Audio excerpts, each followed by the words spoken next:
Smart Swift. I hope you've been enjoying the story so far. I'm really missing you all, especially Sheffield class. I can't wait for us all to come back together. Let's see what's going to happen in the next few chapters. The next day was Zigzag's birthday, or so he said. Zigzag lay in his cot as everyone headed outside. I get to sleep in because it's my birthday. Then, a little while later, he cut into the breakfast line, just in front of Squid. Squid told him to go to the end of the line. "Hey, it's my birthday," Zigzag said, staying exactly where he was. "It's not your birthday," said Magnet, who was standing behind Squid. "It's 2, said Zigzag. "July 8th. Stanley was behind Magnet. He didn't know what day of the week it was, let alone the date. It could have been July 8th, but how would Zigzag know? He tried to figure out how long he'd been at Camp Green Lake. If indeed it was July 8th. "I came here on May 24th, he said out loud. "So that must mean that I've been here for 46 days, said Zero. Stanley was still trying to remember how many days they were in May and June. He looked at Zero. He'd learnt not to doubt him when it came to math. 46 days. It felt like 1,000. He didn't dig a hole that first day. He hadn't dug one yet today. That meant he dug 44 holes, if it really was July 8th. "Can I have an extra carton of juice?" Zigzag asked Mr. Sir. "It's my birthday." To everyone's surprise, Mr. Sir gave it to him. Stanley dug his shovel into the dirt. "Hole number 45. "It's the 45th one that's the hardest," he said to himself. But that really wasn't true, and he knew it. He was a lot stronger than when he first arrived. His body had adjusted somewhat to the heat and the harsh conditions. Mr. Sir was no longer depriving him of water. After having to get by on less water for a week or so, Stanley now felt like he had all the water he could want. Of course, it helped that Zero dug some of the hole for him each day, but that wasn't as great as everyone thought it was. He always felt awkward while Zero was digging his hole, unsure of what to do with himself. Usually, he stood around for a bit before sitting off by himself on the hard ground, with the sun beating down on him. It was better than digging, but not a lot better. When the sun came up a couple of hours later, Stanley looked for the thumb of God. The mountains were little more than dark shadows on the horizon. He thought he could make out a spot where the top of one of the mountains seemed to jut upwards, but it didn't seem very impressive. A short time later, the mountains were no longer visible, hidden behind the glare of the sun, reflecting off the dirty air. It was possible, he realised, that he was somewhere near where Kate Barlow had robbed his great-grandfather. If that really was her lipstick tube he'd found, then she must have lived somewhere around here. Zero took his turn before his lunch break. Stanley climbed out of his hole and Zero climbed down into it.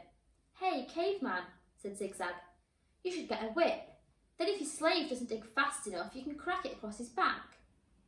"He's not my slave," said Stanley. "We have a deal, that's all." "Yeah, good deal for you," said Zigzag. "It was Zero's idea, not mine." "Don't you know, Zig?" said X-Ray, coming over. "Caveman's doing Zero a big favour. Zero likes to dig holes." "He sure is a nice guy to let Zero dig his hole for him," said Squid. "What about me?" asked Armpit. "I like to dig holes too. Can I dig for you, Caveman? After Zero's finished?" The other boys laughed. "No, I want to," said Zigzag. "It's my birthday."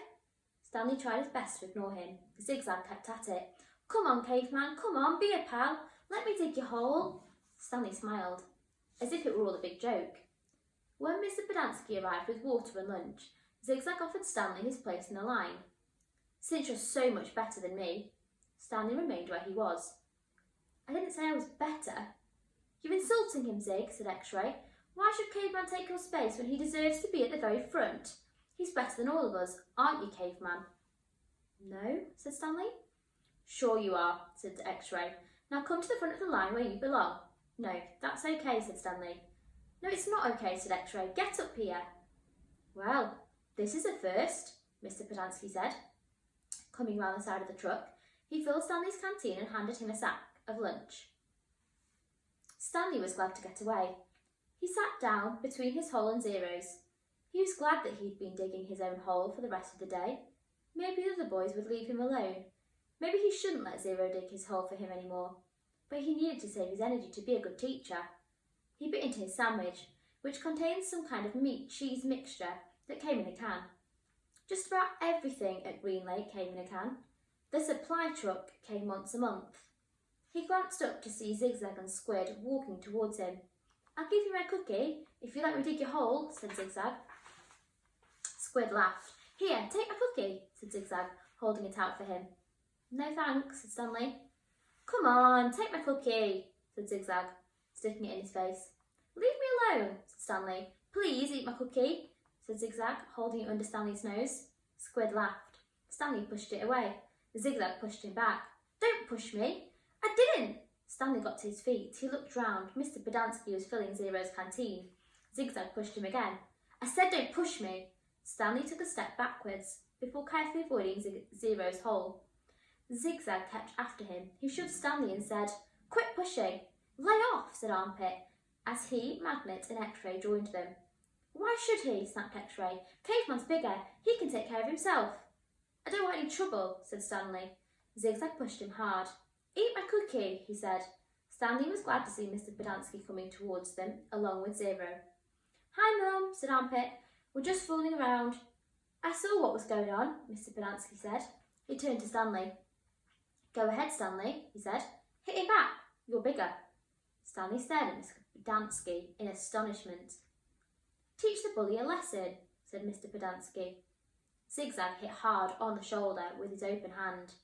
"Teach me a lesson," he challenged. Stanley made a feeble attempt to punch Zigzag, and then he felt a flurry of fists against his head and neck. Zigzag had hold of his collar with one hand and was hitting him with the other.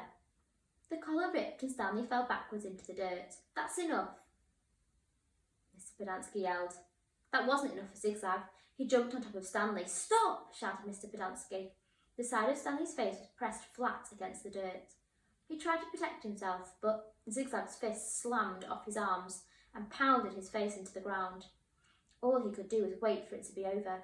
Then suddenly, Zigzag was off him. Stanley managed to look up and saw that Zero had his arm around Zigzag's long neck. Zigzag made a gagging sound as he desperately tried to pry Zero's arm off him. "You're going to kill him!" shouted Mr. Pedanski. Zero kept squeezing. Armpit charged into them, freeing Zigzag from Zero's chokehold. The three boys fell into the ground in different directions. Mr. Pedanski fired his pistol into the air. The other councillors came rushing from the office, the tents all out of the lake. They had their guns drawn, but holstered them when they saw the trouble was over. The warden walked over from the cabin. "There was a riot," Mr. Pedanski told her. "Zero almost strangled Ricky." The warden looked at Zigzag, who was still stretching and massaging his neck. Then she turned her attention to Stanley, who was obviously in the worst condition. "What happened to you?" "Nothing. It wasn't a riot. Ziggy was beating up the caveman," said Armpit. "Then Zero started choking Zigzag, and I had to pull Zero off Zigzag. It was all over before Mum fired his gun. They just got a little hot. That's all," said X-Ray. "You know how it is in the sun all day. People get hot, right? But everything's cool now." "I see," said the warden. She turned to Zigzag. "What's the matter? Didn't you get a puppy for your birthday?" "Zig's just a little hot," said X-Ray. "Out in the sun all day. You know how it is. The blood starts to boil." "Is that what happened, Zigzag?" asked the warden. "Yeah," said Zigzag. "Like X-Ray said, working in the hot sun, while Caveman just sits around doing nothing. My blood boiled." "Excuse me," said the warden. "Caveman digs holes, just like everybody else." Zigzag shrugged. "Sometimes." "Excuse me." "Zero's been digging part of Caveman's hole every day," said Squid. The warden looked from Squid to Stanley to Zero. "I'm teaching him to read and write," said Stanley. "It's sort of a trade. The hole's still getting dug. What does it matter who digs it?" "Excuse me," said the warden. "Isn't it more important for him to learn to read?" Stanley asked. "Doesn't that build character more than digging holes?" "That's his character," said the warden. "What about your character?" Stanley raised and lowered one shoulder. Zero said nothing. "What have you learned so far?" Excuse me, said the warden. Isn't it more important for him to learn to read? Stanley asked. Doesn't that build character, more than digging holes? That's his character, said the warden. What about your character? Stanley raised and lowered one shoulder. The warden turned to Zero. Well, Zero, what have you learned so far? Zero said nothing. Have you just been digging caveman's holes for nothing? The warden asked him. He likes to dig holes, said Mr. Pedanski. Tell me what you learnt yesterday, said the warden. Surely you can remember that. Zero said nothing. Mr. Pedanski laughed. He picked up a shovel and said, You might as well try to teach this shovel to read. It's got more brains than Zero. The at sound, said Zero. The at sound, repeated the warden. Well then, tell me, what does k-at spell? Zero glanced around uneasily. Stanley knew that he knew the answer. Zero just didn't like answering questions. Cat, Zero said. Mr. Pedanski clapped his hands. Bravo, bravo, the boy's a genius. At, said the warden. Zero thought for a moment. Stanley hadn't taught him the f sound yet. F, Zero whispered. F, at, fat. How about at, asked the warden. Stanley hadn't taught him sound either. Zero concentrated hard and then said, Chat. All the councillors laughed. He's a genius, all right, said Mr. Pedanski. He's so stupid he doesn't even know that he's that stupid. Stanley didn't know why Mr. Pedanski seemed to have it in for Zero. If Mr. Pedanski had only thought about it, he'd realise it was very logical for Zero to think that the letter H made the ch sound. OK, from now on I don't want anyone digging anyone else's holes, said the warden. And no more reading lessons. I'm not digging another hole, said Zero. Good, said the warden. She turned to Stanley. You know why you're digging holes? Because it's good for you. It teaches you a lesson. If Zero digs your holes for you, then you're not learning your lesson, are you? Guess not, Stanley mumbled. Although he knew they weren't digging holes just to learn a lesson, she was looking for something that belonged to Kissing Kate Barlow. Why can't I dig my own hole but still teach Zero to read, he asked. What's wrong with that? I'll tell you what's wrong with it, said the warden. It leads to trouble. Zero almost killed Zigzag. It causes him stress, said Mr. Pedanski. I know you mean well, Stanley, but face it, Zero's too stupid to learn to read. That's what makes his blood boil, not the hot sun. I'm not digging another hole, said Zero. Mr. Pedanski handed him the shovel. Here, take it, Zero. It's all you'll ever be good for. Zero took the shovel. Then he swung it like a baseball bat. The metal blade smashed across Mr. Pedanski's face. His knees crumpled beneath him. He was unconscious before he hit the ground. The councillors all drew their guns. Zero held the shovel out in front of him, as if he were going to try to bat the bullets away. I hate digging holes, he said. Then he slowly backed away. Don't shoot him, said the warden. He can't go anywhere. The last thing we need is an investigation. Zero kept backing up, out past the cluster of holes that the boys had been digging, then farther and farther out into the lake. He's going to have to come back for the water, the warden said. Stanley noticed that Zero's canteen was lying on the ground near the hole. A couple of the councillors helped Mr. Pedanski to his feet and into the truck. Stanley looked out towards Zero, but he disappeared into the haze. The warden ordered the councillors to take turns guarding the shower room and the rec room all day and night. They were not to let Zero drink any water. When he returned, he was to be brought straight to her. She examined her fingernails and said, It's almost time for me to paint my nails again. Before she left, she told the 6 remaining members of Group D that she still expected 7 holes. Stanley angrily dug his shovel into the dirt. He was angry at everyone. Mr. Pedanski, the warden, Zigzag, X-Ray, and his no good, dirty, rotten, pig-stealing great-great-grandfather.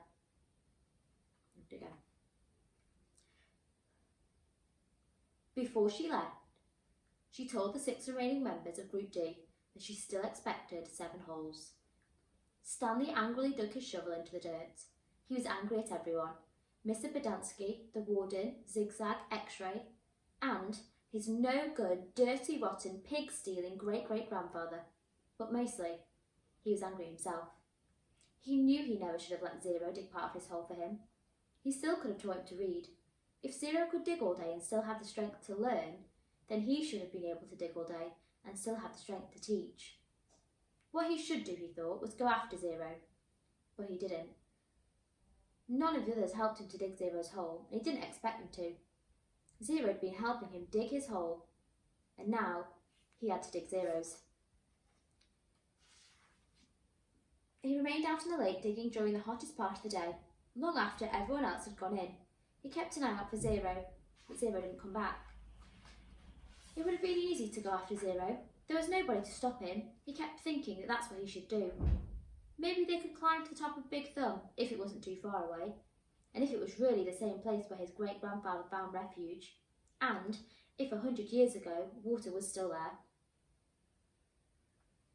It didn't seem likely, not when an entire lake had gone dry, and even if they did find refuge on Big Thumb, he thought, they'd still have to come back here eventually.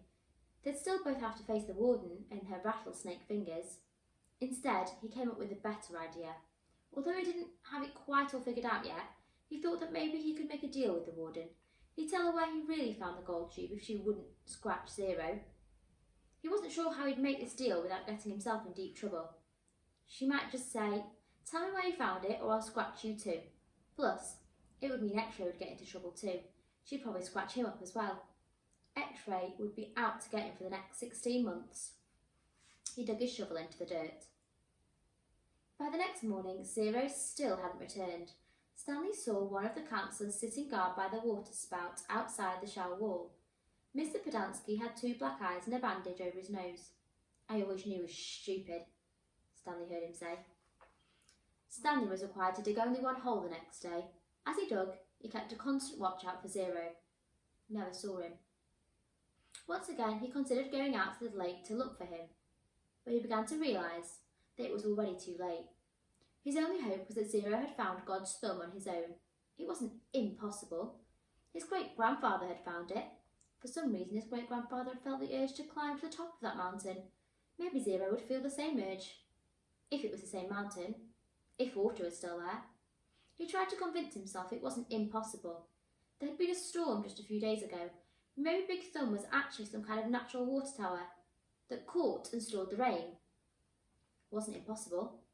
He returned to his tent to find the warden, Mr. Sir and Mr. Podansky all waiting for him. Have you seen Zero? The warden asked him. No. No sign of him at all? No. Do you have any idea where he went? No. You know you're not doing him any favours if you're lying, said Mr. Sir. He can't survive out there for more than a day or two. I don't know where he is. All 3 stared at Stanley, as if they were trying to figure out if he was telling the truth. Mr. Podansky's face was so swollen he could barely open his eyes. They were just slits. You sure he has no family? The warden asked Mr. Podansky. No, he's a ward of the state, Mr. Podansky told her. He was living on the streets when he was arrested. Is there anyone who might ask questions? Some social worker who took an interest in him. He had nobody, said Mr. Podansky. He was a nobody. The warden thought for a moment. OK, I want you to destroy all of his records. Mr. Podansky nodded. He was never here, said the warden. Mr. Sir nodded. Can you get into the state files from your computer? She asked Mr. Podansky. I don't want anyone in the AG's office to know that he was here. I don't think I can erase him completely from all the state files, said Mr. Podansky. Too many cross-references. But I can make it so that it'd be very difficult for anyone to ever find a record of him. Like I said, no one will ever look. No one cares about Hector Zeroni. Good, said the warden.